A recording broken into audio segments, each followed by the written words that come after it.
So we're going to go ahead and get started. If I didn't get you a personal hello before we got started today, know that we're so glad that you are here today to learn about how to create an outstanding portfolio. My name is Brandy Keeler. I'm the Assistant Director of Admissions here at the College for Creative Studies. Those of you who are new to learning about CCS or the College for Creative Studies, we are a 4-year art and design college of art and design.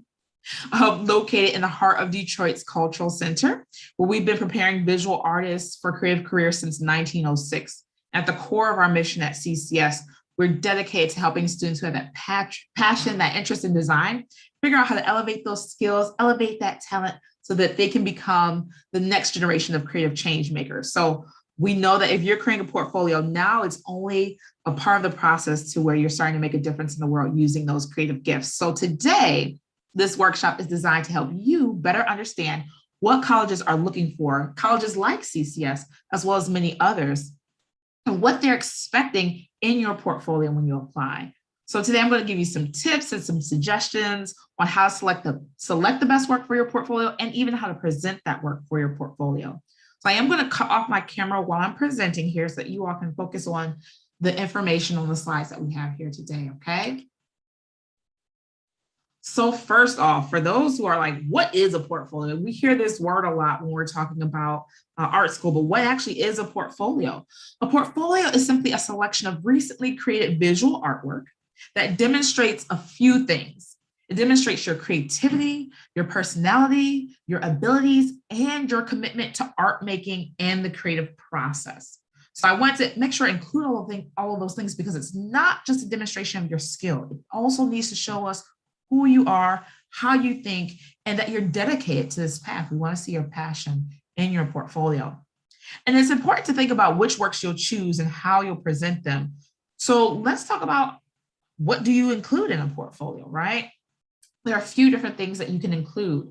One is you can use work that you've created in a school program, a class, like an art class in school, a pre-college program like the ones we have here at CCS. Or you can present work that you've done independently, right? It doesn't only have to be work you've done guided by a teacher, right? And you don't need to have a single theme that carries across all the work you present, at least not for CCS's portfolio. You can include a combination of unrelated work, right, that you've done that represents your strengths. Specifically for us, we say don't include variety just for the sake of variety. So if you've done sculpture and photography and video, in fashion, and that shirt you made is janky, don't put it in your portfolio just to show us that you've done it. We really want to see what your best skill sets are, what your strongest work is. And if your work is mostly experimental work, we want to see the breadth and depth in the ways that you're experimenting, right? So let's talk about more nuances of what you should include. So you have a body of work that you think showcases your skills, you're interested in sharing that. When you're thinking about the types of things to include, we want to talk about individual works in any medium. So that could be a painting, a photograph, a digital drawing, a custom web design, a piece of clothing you've designed, right? Any art, right? Anything visual that you've created, 2D or 3D, can be included in a portfolio. If you're doing work in a series, say, for example, you're a photographer and you've done a triptych, you can include that, right? Or if you've done a fashion capsule, right? You've had garments that all belong to a series. You can include series in your portfolio. Media or material focus. Say you're specifically focused on ceramic or woodwork and you want that to be what you're doing in your portfolio. You are welcome to include a material focus. Experimental work, like I mentioned earlier, pieces that show unusual combinations of mediums or ideas. We love seeing that work in portfolios. Design work, right? So pieces that communicate or have a function with an intended purpose or a use, like a logo or package design, for example. Concept-driven work. So if you have work that represents a specific idea or a feeling or a mood you want to evoke in people. And then simple observations of the world around you. This can be things like what's inside of your sketchbook, right? It can be observational study pieces, right? But in all of these works, we will be taking a look at the time and effort you put into making them. We'll be looking at your emotional and conceptual investment in those pieces and the skills you've developed or shown throughout making the work. So it's not just about the final outcome. And we say that because we have students who they may have 7 out of the 8 pieces required for a portfolio, and they say, well, this piece is unfinished, so I don't have a portfolio. We know, looking at all of the pieces combined, there's a certain level of skill there. There's a certain level of dedication you have to art. So every single piece in your portfolio doesn't have to be perfect, right? We're looking at a few different things, the overall theme and feel in your portfolio. Okay. So let's talk about portfolio requirements, because they vary from school to school. Some schools require a theme. CCS does not, for example. Some schools require specific types of drawing in your portfolio. So for example, at CCS, we actually don't require observational drawing. When we look at certain portfolios, we are asking for drawing from majors like illustration, transportation, animation, or game design, but that can be imaginative or observation. So you want to make sure you're looking at the requirements for the schools you're interested in. Some schools have major specific requirements. So for example, our concept design portfolio has a very specific and different set of instructions for that portfolio compared to some of the other majors that we offer. Some schools require an artist statement or an essay. I know we don't require those things, but we do like seeing when students have descriptions for some of their pieces. And then the submission formats actually vary from school to school. Some schools require that you upload your portfolio to SlideRoom. Some require that you set an actual interview up and meet with an admissions rep. Some schools like ours allow informal portfolio reviews, so we can actually look over your portfolio with you and give you feedback prior to you submitting a final portfolio. And then a lot of schools, if you participate in National Portfolio Day events, will use that review, that in-person review at a National Portfolio Day event or virtual Portfolio Day event. We can actually use that towards admissions. So you want to look very intently at the different schools you're considering about what they are requiring for their portfolio submissions. Next, we're going to talk about digital submissions. This is something that a lot of schools do, where portfolios are submitted online. Gone are the days where you had to drag around actual physical slides and put them in a projector. And so most colleges require a portfolio using a digital platform. So for example, at CCS, we have an application form that you do not have to attach your portfolio to. Right, we actually encourage students to either use our SlideRoom or submit one of the other ways, like through an informal portfolio review, through text or email. But some schools use the Common App. And with Common App, they actually require that you upload your digital SlideRoom portfolio at the same time that you apply. So at CCS, you could fill out the application today and submit your portfolio 2 weeks from now. Other schools require that you have it together all at the same time. That said, it's important to have your work documented and saved in a digital format so that you can readily upload your images to whatever platform is required, or if you're participating in digital portfolio day events, you can send your folder of work easily. So since you'll need to document all your work by photographing it or saving it if it's already virtual, you'll want to make sure that you keep these basic things in mind. The best and easiest file formats to use for portfolios are JPEGs, PDFs, and movie files. Those are the most common. You don't want to go about, saving full Photoshop files for your portfolio, for example. You'll want to export those to be JPEGs or PDFs. If you're submitting an animation or motion design or digital film piece, you want to consider submitting a reel that is no more than 5 to 10 minutes. Now, each college, again, has a different requirement. Maybe you're applying to a film school and they want to see a 45-minute film. I know that's not the case with a lot of schools when it comes to film submissions. You want to see the highlights. I know one thing to keep in mind for our film requirements is that anything over a minute is counted as an additional piece when we're looking at film. So if you have a 3-minute film, that's counted as 3 pieces in our portfolio. You also want to remember that your reviewers at these different colleges are looking at your work on a screen. So you want to make sure that your images are clear and not pixelated. If you're photographing work with a cell phone, you want to make sure that you're looking at the lighting and the framing of things. And we actually have some helpful tutorials for this in a resource folder that I'll share at the end of the presentation here. So sit tight for that. But if you want to show multiple views of your 3D work, say you're doing sculpture or jewelry or fashion, you want to think about using process pages and shooting multiple angles of your work to display that work versus just a one-sided image, right? And the best way of doing that is to consider making a multiple page PDF. So this allows you to submit multiple images of one work, right? Some tips for creating multiple page PDFs. Again, this is something that can help with something I mentioned earlier with submitting series, right? If you did a triptych of photographs, you can make a multiple page PDF if they don't sit, next to each other on a page.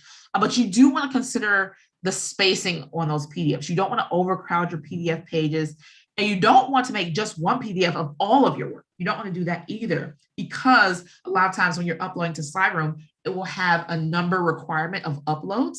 And so you want to make sure that you have the individual pieces of your work. I know some students, they make like a Google slide presentation, and that's lovely if you're doing a one-on-one presentation, but for uploading purposes, you want to also make sure you have your work saved separately. Now, descriptions and dimensions on your work help reviewers to understand your thought process, your ideas, your inspiration for work. So we highly encourage you to include them, even if they're not required. Because oftentimes, if you're not doing informal reviews, you're not there to defend your work. You're not there to talk about your pieces. And so a reviewer may only have what is in front of them to make a decision. And you don't have to go about creating fancy titles for your work. If you don't have a title, you can label a piece untitled, right? That's sufficient. A lot of famous artists do that. But it may help to have something written out before applying. You don't want to wait until you're uploading things to SlideRoom to start typing out your descriptions. One, because if something happens with the internet and you had something good going and you lose it, you'll be sad, right? So start a Google Doc or a file where you're starting to write down those descriptions for your pieces. Okay, that way you'll have it ready when you go to upload pieces for the different portfolio requirements of the different schools. All right, now let's talk more specifically, some nuanced things. This is when we get down to the tips and tricks. So Google Drive is an amazing tool for sharing your work virtually, for having your work on file digitally. But some important things to note about Google Drive is that in some cases, colleges will actually let you use that URL link for the portfolio requirement. That makes things easy for you if you already store things on the Google Drive folder, but you want to make sure that you are using the share setting that anyone with this link can access it. I can't tell you how many times students have shared a link with me, and one, I don't have access because it's a private link, or two, they only give access to me, but then when I go to share it with my director to make a final admissions decision, she can't review the work. So you want to make sure that anyone at the college who needs to be able to review your work is able to. So please make your share settings set to anyone with the link like you see on this image. This is what it should look like when you go and change your settings on Google Drive. So all you do is you click the Get Link button, you click on the cog here, and it'll allow you to make that change, okay? Also, another thing that students may do to share their work digitally is create their own website, right? Whether they know how to code or they go and make a website on Wix or Weebly or something. That's awesome. Many schools do accept URLs for a portfolio submission. CCS is one of those. So we have students, we're like, why reinvent the wheel if you already have a portfolio website? But you want to make sure that everything on that site is what you want these colleges to see, right? And because different schools have different requirements, that may be challenging. I know for us, we'll look at more work if your website has more of it. You don't have to go and, pull your website down to 8 to 12 pieces. But I've seen students where they're like, here's my art stuff, and then here's stuff I share with my friends. And we're like, don't have that on a portfolio site that we're going to be looking at if it's not, putting you in the best light, right? You want to definitely make sure it's professional and ready to go. Now let's talk about documenting your work. It's important to document your work as you create it rather than waiting till the very last minute to start taking a picture of everything. I've seen this time and time again, but the pandemic was the best example of that. There were so many students who had their work locked up in classrooms, right? Because they couldn't access their work. They had to go, everyone had a shelter in place. And so as you're creating your work, you never know what will happen. You want to document work as it's complete. I've had students in Detroit, we've had some bad flooding because of the storms lately. And there have been students who've lost their portfolios. But if you photograph your work and save it to the cloud as you make it, you'll be safe when it comes time to submit a portfolio. And anyone with a phone, right, can document your portfolio. You do not need a fancy camera or a fancy scanner to shoot your work. But here are some things to keep in mind as you're shooting your work if you're using a cell phone or a camera. You want to make sure that the image is in focus, right? You want to make sure that your work is in focus. You want to take a few shots of your pieces and then choose which one is the best. that makes sure that you're getting the best way of capturing your work. A fun photography tip, whether it's a phone or a camera, if you don't have a tripod, hold your breath while you're shooting your image. You'll actually keep your hands physically more steady so that the work is more clear. I know that's a fun photographer hack if you're not a photographer.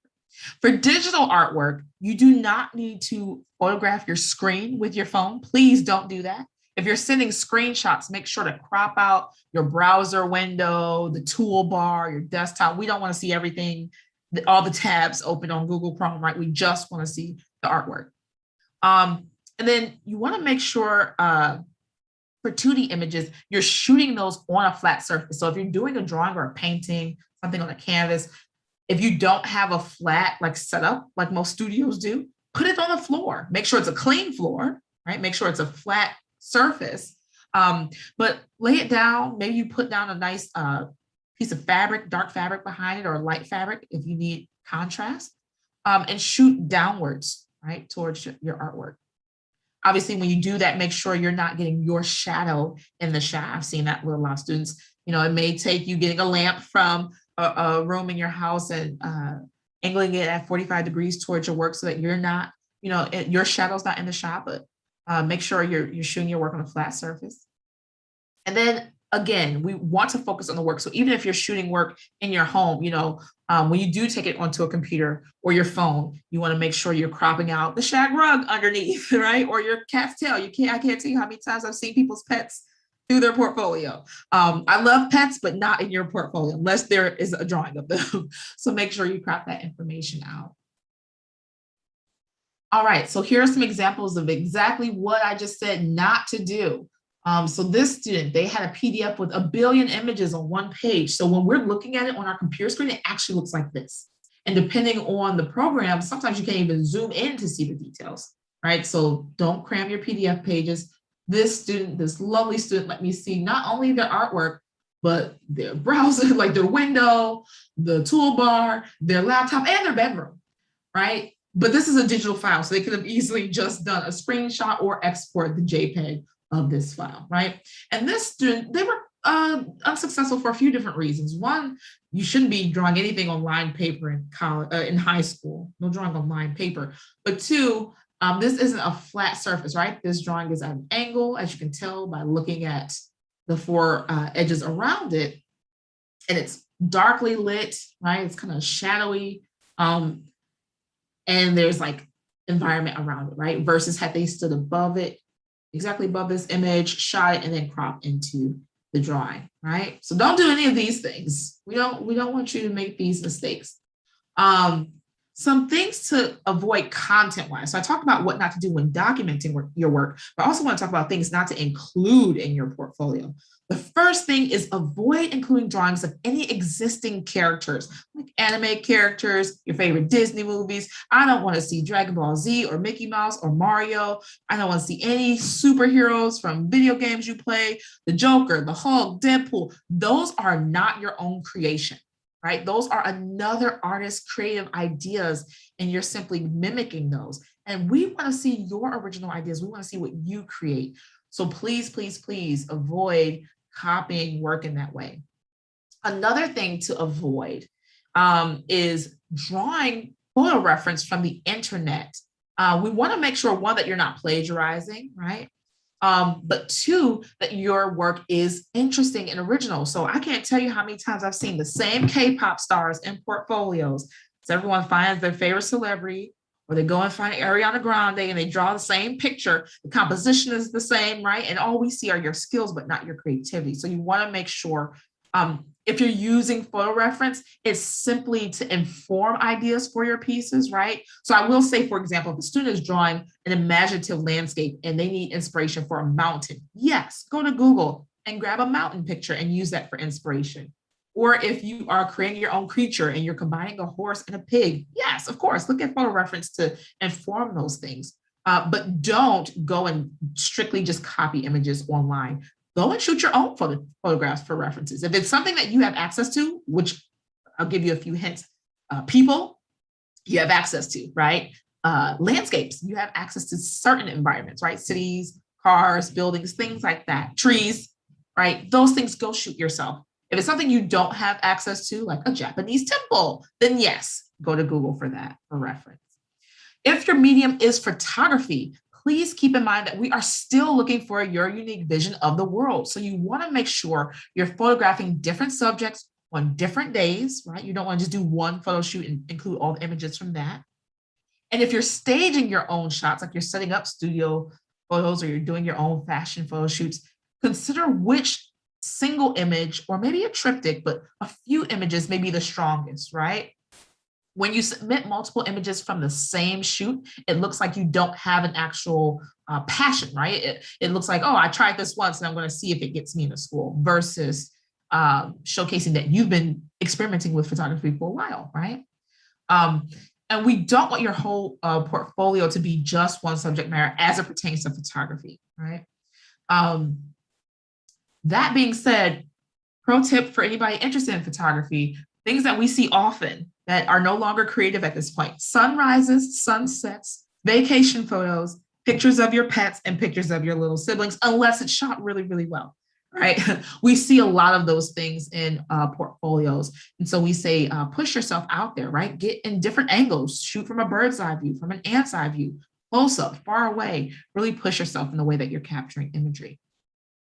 Also, CCS advises, I mentioned this earlier, that you do not submit weaker pieces simply to show us that you've tried a different medium or approach to art making. Some schools do want to see this. Some schools want to see everything you've tried. For CCS specifically, we want to see your strengths. So if your strongest work is in one medium, we'd rather you show us, if you're great at digital illustration, show us all digital illustration. Don't go and try to include pencil drawings just because you think we want to see that. We want to see what you're best at. But again, make sure you've researched the requirements for each of the colleges you're applying to, because they do differ. Another thing, I mentioned this earlier, we do like to see your process, right? So I'm going to show you a few examples of things that we do like to see. Showing us how you got to the final solution is actually very impressive. It shows us that you are a thinker as well as a doer. So this student showed us how they moved from research, right, their inspiration, to some of their, sketched out ideas, digital sketches, until they got to the final image, and then how they actually include that in the poster design. This is very impressive. They gave us, the title of the piece, the medium, and then they also included that they want a Scholastic Gold key for it. So that's impressive too. If you want awards for your work and you're including that. This student, again, shows how they moved through their process from 2D to 3D, right? Awesome work. Here are some more ideas. This student was doing a product idea and showcasing all the ways in which they experimented, right? And played around, tinkered, and explored until they got to their final idea, and then showed that idea in context. Very impressive. Same with this student, right? Showed us their rough sketches and then their final digital renderings. Process shows us how you think. I can't explain enough how impressive that is to schools to be able to see behind the curtain, right? You don't have to worry on everything being 100% final.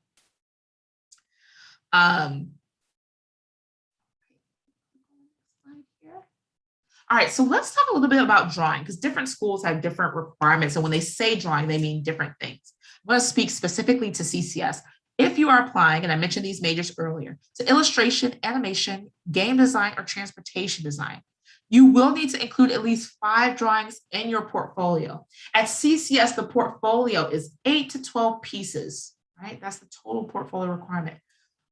So of those 8 to 12 pieces for CCS, we're looking to see at least 5 drawings with your submission. Okay, those drawings can be observation or imagination, any drawing, any theme. So this is what we talk about when we say imagination. It's things that either don't exist in real life, or you're taking things that exist and making them something from our worst nightmares, like this. Oh my God, it's horrifying. And it's also an amazing portfolio piece, right? Students are, creating their own characters in their own worlds. They're creating their own vehicles. They're telling stories that don't yet exist. This stuff is amazing, okay? If you're applying to entertainment art concept design, you must include drawings as well, but they have to adhere to our specific concept design portfolio requirements, okay? And those we can go in depth later. Now, drawings can be hand done or digital for CCS. Some schools require handwork, we don't. And the subject matter can be anything you can imagine. And like I mentioned earlier, if you're using photo reference, it's to inform something, right? It's not just the pieces. So now, when we say observation, this means drawing from something you're looking at in real life, something in front of you, whether it's looking at yourself in a mirror and doing a portrait, looking at a landscape that you have access to, or a still life where you set up objects and draw those things. So here are some examples of some observational drawings. One thing to keep in mind is that simple line work, if it shows that you understand perspective, proportions, it's still impressive, right? The student didn't go in and shade every single thing here, but the line quality and accuracy is amazing, and it shows a high level of skill, right? Versus what this student did, which we also love, is they actually shaded, right? They are using the value scale to help us see how they understand form. And they're not using a ton of lines to define form. They're actually allowing the values themselves to define form, which is really, really impressive. That's one thing to keep in mind if you're doing shading work, right? So we want to see, do you understand perspective? Do you understand how to shade? Do you use line to articulate things in a way that makes sense, right? Now, these pieces don't necessarily have to be conceptual, right? There's not really a big idea behind these pieces, but when they are, it's even more impressive. If you can take a still life of objects from your room to showcase who you are as a person without your face, that's more impressive to us if it has the same skills as something that is, just a bowl of fruit, right? But again, different colleges have different requirements. I'm going to say that a billion times in today's presentation. So now let's talk about how you know if your work is done, if it's something you want to include in your portfolio.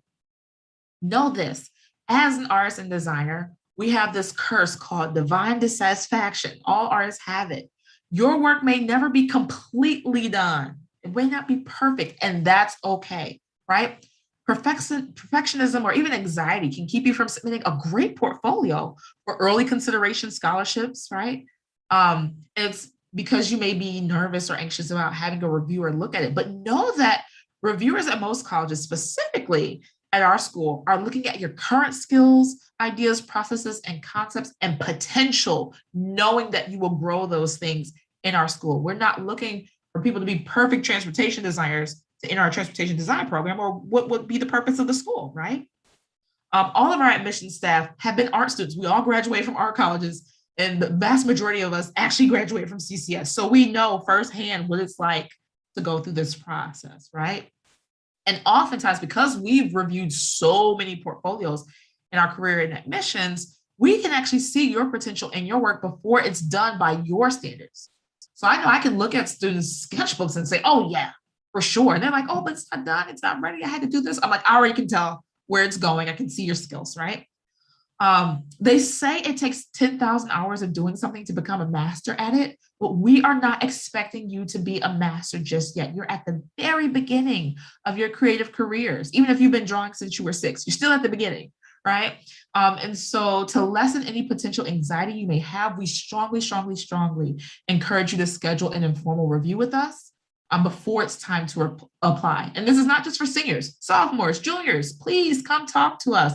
Let us know what you're interested in so we can help you, give you feedback on some skills to work on to put your portfolio in the best position for merit-based scholarships, all right? Because what we're looking for are students who are ready, who are interested, and are eager to learn from our faculty. And that's what we're assessing when we're looking at your portfolio, okay? Now that your anxiety is over, you can include sketches, right? You include sketches from your sketchbook. Now, here are some great examples of students showcasing multiple sketches or ideas pulled from different sheets of paper, multiple pages in their sketchbook, right? Again, it's still cropped in a way that we're focusing on the work, so we're not looking at their socks in the background, but it's not perfect, like perfectly done work, right? And this is amazing. I know specifically with this student, he had a portfolio full of transportation design work, but he wanted to show like, this is something I do on the side. We're like, oh my gosh, the way you work with line and expression is amazing, right? And so to submit this, you can obviously do one-page pieces. You can do a multiple-page PDF where you're showcasing different sketchbook ideas. Like this student, you can scan in different spreads of your sketchbook. This stuff is beautiful. Look at how they play with color and texture and their handwriting. You can tell a lot about artists by their handwriting. You can also record a video of yourself flipping through the strongest pages of your sketchbook. You can go through and use, sticky notes to indicate which pages are the strongest. And just, I've seen students hold a camera over their sketchbook and flip through and just show us what it is they're working on. Videos like that, you want to keep to about a minute or less. We don't want to watch, 10 minutes of you pouring through your sketchbook, but, give us a highlight reel of your sketches. Some other things to consider. We talked about this earlier. When you're doing 3D work, detail shots can be super helpful for us to understand the piece more thoroughly, like the texture of a piece, if it's a material work, right? Showcasing that a piece may look different from different angles. So for example, this student, they create this lamp, which I'm like, IKEA could totally sell this. This is amazing quality lamp, but they're giving us a close-up of the details to show us that the material is see-through, right? So close up in a far away shot.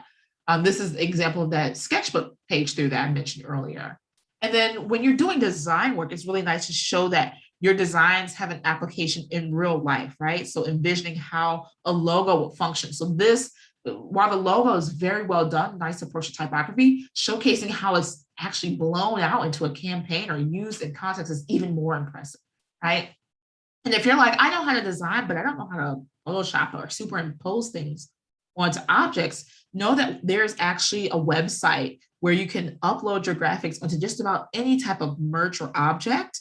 And we'll share that resource in a second here too. So let's move on. But yeah, here's some pro tips. All right, so another thing to think about is your portfolio is a continuous process. You're gonna have a portfolio for the rest of your life. So there are many ways to continue to learn and get inspired inside and out of the classroom. Your portfolio, you're probably going to be working on up until you finally submit it, right? There may be pieces you do in certain programs that you want to include. So know that you can continue to build your portfolio through a lot of means. CCS actually has a lot of great opportunities to help build your portfolio. We offer in-person and online classes in fall, winter, and summer. This includes our pre-college summer experience, some of our dual enrollment classes, which can actually happen online. So students who are out of state, you can actually get college credit from CCS online through dual enrollment, but you can take art classes and build some of those skill sets for the work in your portfolio. You can also look at classes that transfer from local community college. A lot of community colleges have foundation classes like drawing one, 2D design, 3D design, digital techniques that you can take and build some of the skill sets for your portfolio. I highly encourage everyone tuning in today to also check out competitions for high school freshmen, sophomore, and juniors. I know CCS, we have our own competitions that give away partial and full scholarships to our pre-college summer experience. We have scholarships for our dual enrollment classes. There's a great way to build portfolio work over the summer. But also there are a lot of other competitions. I know, for example, with the state of Illinois, they have Art Connected, and there are a lot of art building opportunities like their showdowns. So you definitely want to look into other ways to inspire the work in your portfolio and build that work for your portfolio. Now let's talk about a timeline, because I don't know who's here, if you're a junior, a freshman, a senior. I'm going to talk about the application from freshman through senior year. So it helps if you're planning your 4 years for your portfolio accordingly, so you feel prepared and ready to go by senior year. If you're a senior though, don't be worried, we're here to help you. I'm going to give you the full rundown. One thing easily off the bat to do is to keep an eye on your grades, because many colleges look at a cumulative GPA. We're looking at your grades oftentimes from freshman through junior year. A lot of times when students are applying that August before they start senior year, which is when our application opens. So for example, the application for fall 2022 opened August 1st of this year for seniors. You want to make sure that your grades that you were having, the first 3 years are good, right? Because we may not even get a chance to look at your senior grades when we're making your admissions decision. So freshman through junior year, you're going to focus on your grades. You're going to do art-based classes and activities as much as possible to grow your passion, your work, your skill set. You're going to talk to your college counselors about attending an art and design college so they can provide you with resources and support throughout high school. Consider dual enrollment, like I mentioned earlier, where you can gain college credit while taking college classes in high school. You want to start to look at attending college open houses or program-specific events like the one you're attending right now, right? To make sure you're getting the information you need for the different schools you're interested in. You want to get portfolio feedback, right? Now, I mentioned earlier, sophomores, juniors, seniors. I've reviewed an eighth grade portfolio before, right? If you ask us to review your work, we're going to look at it. We want to make sure you're prepared. But definitely juniors and seniors, you're going to want to get your portfolio reviewed. And then enter art competitions, scholastics, first robotics, National Honor Art Society, your local town art fair, everything potentially out there that validates the work that you're doing to grow your confidence for your skill, but also many of those things help with scholarships if you're participating in those things. So I know for us, we give scholarships for Art Connected, for Scholastics, for First Robotics, for National Honor Art Society. So you want to start looking into those organizations and competitions early. Now, seniors, obviously, you've been making a ton of work the first 3 years of high school. You want to continue making work. You don't want to stop making work after you submit your portfolio.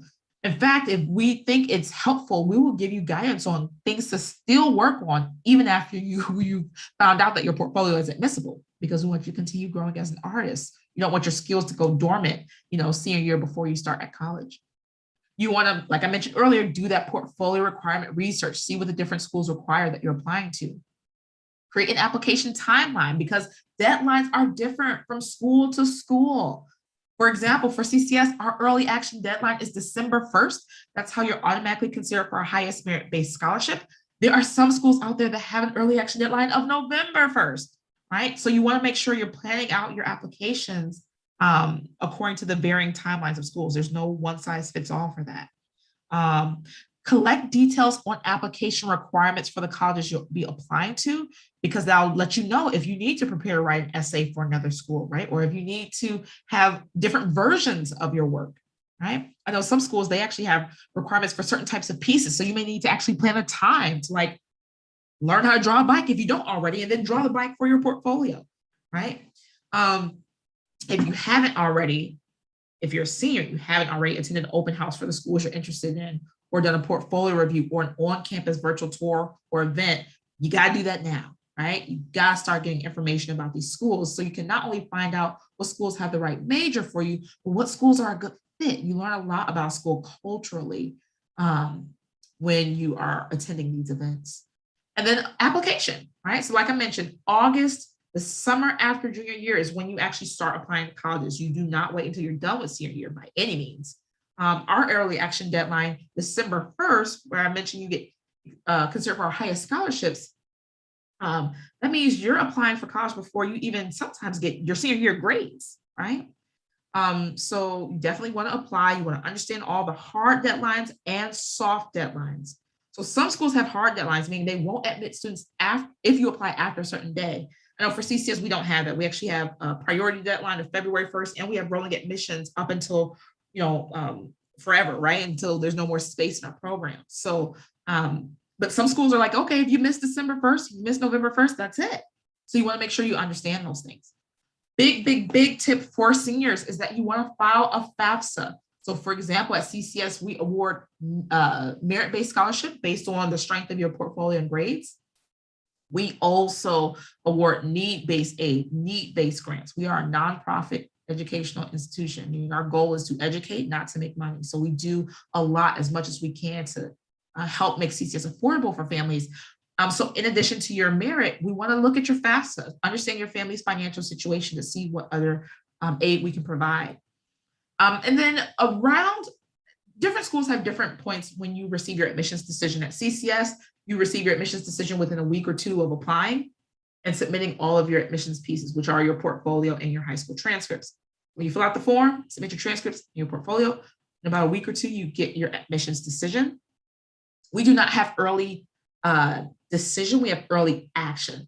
Early decision is where you commit to the school early. You're actually binded to that school if you apply for early decision. With early action, you just know early on how much scholarship you have and if you're admitted. And then you have, for our school, up until May 1st, which for many colleges is college decision day, where you're actually making the final choice for your school, right? Colleges are expecting you to be able to make a decision about which school you'll attend by this date. If you have us lingering on past May 1st, we'll still take you, but we'll be sad. We want to make sure, we're preparing for your arrival on campus. So May 1st is when you start to make that final decision for colleges, okay?